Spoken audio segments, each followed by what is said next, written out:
अयोध्या में राम मंदिर की कहानी। जी। ये सिर्फ एक इमारत के बनने की कहानी नहीं है। नहीं, बिल्कुल नहीं। ये तो एक विचार के सच होने की कहानी है, एक ऐसी ख्वाहिश जो दशकों से थी, शायद सदियों से। और वो कैसे जमीन से उठकर एक हकीकत बनी। आज हमारे पास जो स्रोत हैं, उनके जरिए हम इसी सफर को, इसी पूरी यात्रा को समझने की कोशिश करेंगे। बिल्कुल। और ये पड़ताल सिर्फ ईंट पत्थर की नहीं होगी। जी। ये उन बड़े पड़ावों की होगी जिन्होंने एक जमीन के टुकड़े को एक जीवन संस्थान में बदल दिया। हाँ, नींव के पहले पत्थर से लेकर प्राण प्रतिष्ठा और फिर वो आखिरी पल। बिल्कुल, जब मंदिर को उसकी पूरी पहचान मिली। और इस सफर को समझने का सबसे अच्छा तरीका, मुझे लगता है, इसे 3 हिस्सों में देखना है। अच्छा। पहला हिस्सा है, कह सकते हैं, भौतिक जन्म, फिजिकल बर्थ, जब 5 अगस्त 2020 को भूमि पूजन के साथ नींव रखी गई। ठीक है। दूसरा है आध्यात्मिक जन्म, मतलब स्पिरिचुअल बर्थ। ये हुआ 22 जनवरी 2024 को, जब प्राण प्रतिष्ठा हुई। और तीसरा है प्रतीकात्मक पूर्णता, सिंबॉलिक कंप्लीशन, जब 25 नवंबर 2025 को शिखर पर ध्वज फहराया गया। हर चरण की अपनी एक अलग कहानी है। चलिए तो फिर इस कहानी को परत दर परत खोलते हैं। शुरुआत करते हैं पहले ही चरण से, भूमि पूजन से। जी। 5 अगस्त 2020 प्रधानमंत्री नरेंद्र मोदी की मौजूदगी में नींव रखी गई। स्रोतों में इस दिन को एक युगों पुरानी आकांक्षा की शुरुआत कहा गया है। पर यह सिर्फ एक नींव का पत्थर तो नहीं था, है ना? नहीं, बिल्कुल नहीं। ये एक ब्लूप्रिंट को जिंदा करने का पहला कदम था। अच्छा। ये वो पल था जब कागज पर बना एक नक्शा वो जमीन पर उतरना शुरू हुआ।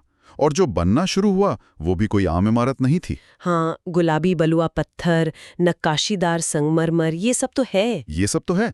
लेकिन जो बात इसे खास बनाती है वो है इसकी बनावट के पीछे की सोच। हाँ, मैंने भी स्रोतों में पढ़ा कि इसकी वास्तुकला पूरी तरह शास्त्रीय मंदिर परंपराओं पर आधारित है। 1661 फीट की ऊंचाई है। हाँ। बड़े बड़े हॉल हैं, नक्काशी वाले खंभे और बीच में गर्भगृह जहाँ रामलला की मूर्ति है। सुनने में ही बहुत भव्य लगता है। भव्य तो है, लेकिन यहाँ पर जो बात मुझे फैसिनेट करती है वो है परंपरा और तकनीक का संगम। वो कैसे? स्रोतों में एक बहुत दिलचस्प बात लिखी है। पूरे मंदिर के ढांचे में कहीं भी स्टील या लोहे का इस्तेमाल नहीं हुआ है। क्या? बिना स्टील के इतनी बड़ी इमारत? ये कैसे मुमकिन है? यही तो है इंजीनियरिंग का कमाल। पत्थरों को आपस में जोड़ने के लिए इंटरलॉकिंग तकनीक का इस्तेमाल किया गया है। अच्छा, जैसे पुराने मंदिरों में होता था? बिल्कुल ठीक वैसा ही, जैसे हजारों साल पुराने मंदिरों में होता था। ये एक तरह से प्राचीन भारतीय वास्तुशिल्प को एक श्रद्धांजलि है। कमाल है। लेकिन इन हजारों पत्थरों को इतनी सटीकता से काटने और तराशने के लिए आधुनिक 3D मॉडलिंग और रोबोटिक मशीनों का सहारा लिया गया। ओह! तो एक तरफ सदियों पुरानी कारीगरी है और दूसरी तरफ 21वीं सदी की टेक्नोलॉजी। वाह, ये तो सच में परंपरा और तकनीक का एक लाजवाब मेल है। मतलब हर पत्थर की अपनी एक जगह पहले से तय थी। एकदम, जिसे टेक्नोलॉजी ने निखूट बनाया और फिर कारीगरों ने अपनी कला से जीवंत कर दिया। इस प्रोजेक्ट का स्केल ही हैरान करने वाला है। बिल्कुल, ये सिर्फ एक इमारत खड़ी करना नहीं था, ये हर पत्थर पर एक कहानी गढ़ने जैसा था। हजारों कारीगरों ने, मजदूरों ने सालों तक इस पर काम किया। तो ढांचा तो खड़ा हो रहा था, पत्थर अपनी जगह ले रहे थे, लेकिन एक मंदिर सिर्फ पत्थर से तो नहीं बनता। नहीं। उसे एक आत्मा, एक आध्यात्मिक दिल की जरूरत होती है। बिल्कुल। और शायद यहीं पर 22 जनवरी 2024 की प्राण प्रतिष्ठा की कहानी शुरू होती है। ये एक बहुत बड़ी घटना थी। बहुत बड़ी। स्रोतों के मुताबिक लगभग 7,000 मेहमान वहां मौजूद थे। 7,000? हाँ, आध्यात्मिक गुरु, उद्योगपति, फिल्मी सितारे और देश विदेश से आए कई बड़े लोग। और इसका असर सिर्फ उन 7,000 लोगों तक सीमित नहीं था। नहीं, इसका तो पूरे देश में लाइव टेलीकास्ट हुआ था। ये एक राष्ट्रीय घटना बन गई थी। सही कहा। इस मेहमानों की लिस्ट को देखना बड़ा दिलचस्प है। ये सिर्फ एक धार्मिक आयोजन नहीं लग रहा था। मतलब जब आप आध्यात्मिक गुरुओं के साथ देश के बड़े बड़े उद्योगपतियों और मशहूर हस्तियों को एक साथ देखते हैं तो ये समझ आता है कि इस घटना को एक सांस्कृतिक और राष्ट्रीय मील के पत्थर के तौर पर स्थापित किया जा रहा था। सही पॉइंट पकड़ा आपने। इसका असर धर्म की सीमाओं से कहीं आगे जाना था। और अगले ही दिन जो हुआ उससे ये बात और भी साफ हो जाती है। हाँ, जैसे ही मंदिर आम लोगों के लिए खुला, हजारों की भीड़ दर्शन के लिए उमड़ पड़ी। ये दिखाता है कि इसका जुड़ाव सिर्फ एक समारोह से नहीं बल्कि लोगों की गहरी आस्था से था। यहाँ मैं प्राण प्रतिष्ठा शब्द को थोड़ा और समझना चाहूंगी। ये सिर्फ मूर्ति को अपनी जगह पर रखने से कहीं ज्यादा है, सही कहा ना? हाँ, बहुत ज्यादा। आम भाषा में समझे तो ये एक हार्डवेयर में सॉफ्टवेयर इंस्टॉल करने जैसा है। अच्छा, ये अच्छी एनालॉजी है। मूर्ति यानी पत्थर का ढांचा तो हार्डवेयर है, लेकिन प्राण प्रतिष्ठा वो वैदिक अनुष्ठान है जिसके जरिए उसमें दिव्य चेतना या जीवन शक्ति मतलब सॉफ्टवेयर को स्थापित किया जाता है।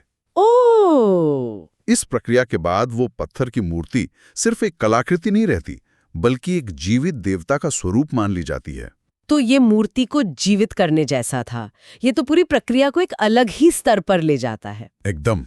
इसका मतलब 22 जनवरी 2024 को मंदिर का दिल यानी गर्भगृह आध्यात्मिक रूप से धड़कने लगा। बिल्कुल सही। लेकिन ये भी ध्यान रखना जरूरी है कि ये एक तरह से फेज्ड ओपनिंग थी।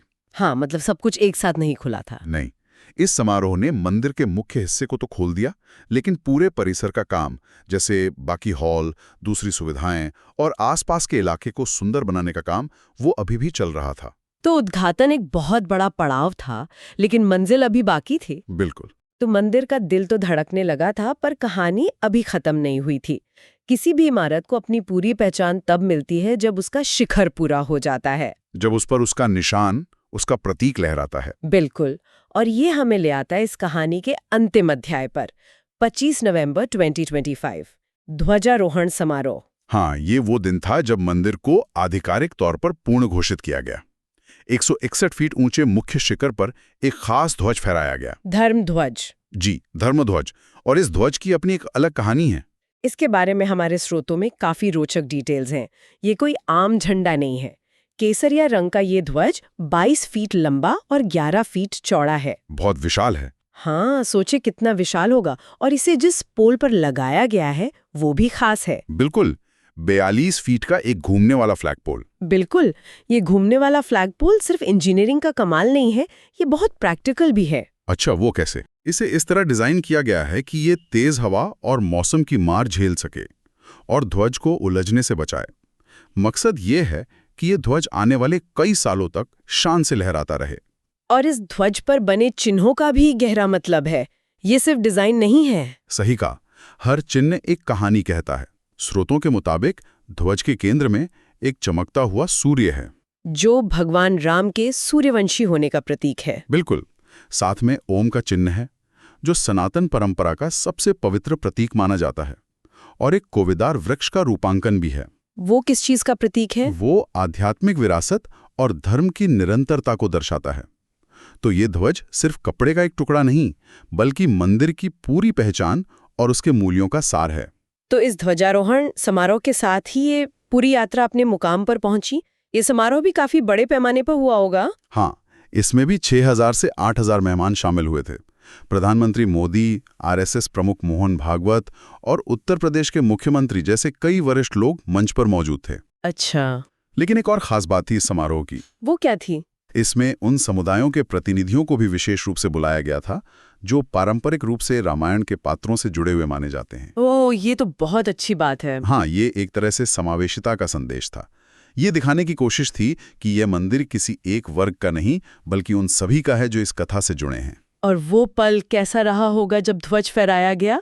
जैसे ही ध्वज फहराया गया, पूरा परिसर जयकारों से गूंज उठा।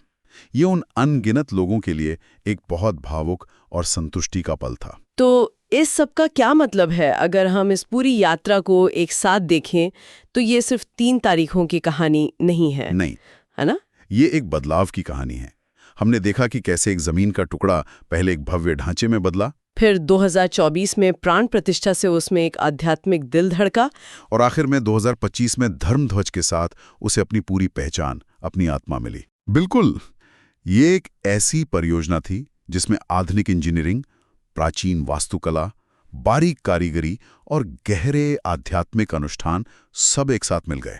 पहले भौतिक ढांचा बना, फिर उसमें प्राण फूंके गए, और अंत में उसे पहचान का प्रतीक मिला। और ये पूरी यात्रा ये एक बहुत महत्वपूर्ण सवाल खड़ा करती है। क्या सवाल? जब आने वाली पीढ़ियां इस मंदिर को देखेंगी तो क्या वो इसे सिर्फ एक शानदार और खूबसूरत इमारत की तरह याद रखेंगी, या वो इसकी पूरी कहानी को समझेंगी? हाँ, नींव के पहले पत्थर से लेके प्राण प्रतिष्ठा की आध्यात्मिक गहराई और आखिर में धर्म ध्वज पर बने हर एक प्रतीक के मतलब तक। ये बहुत गहरा सवाल है। किसी भी स्मारक की असली विरासत क्या होती है, उसकी दीवारें या उन दीवारों से जुड़ी हुई कहानियां और उनके मायने।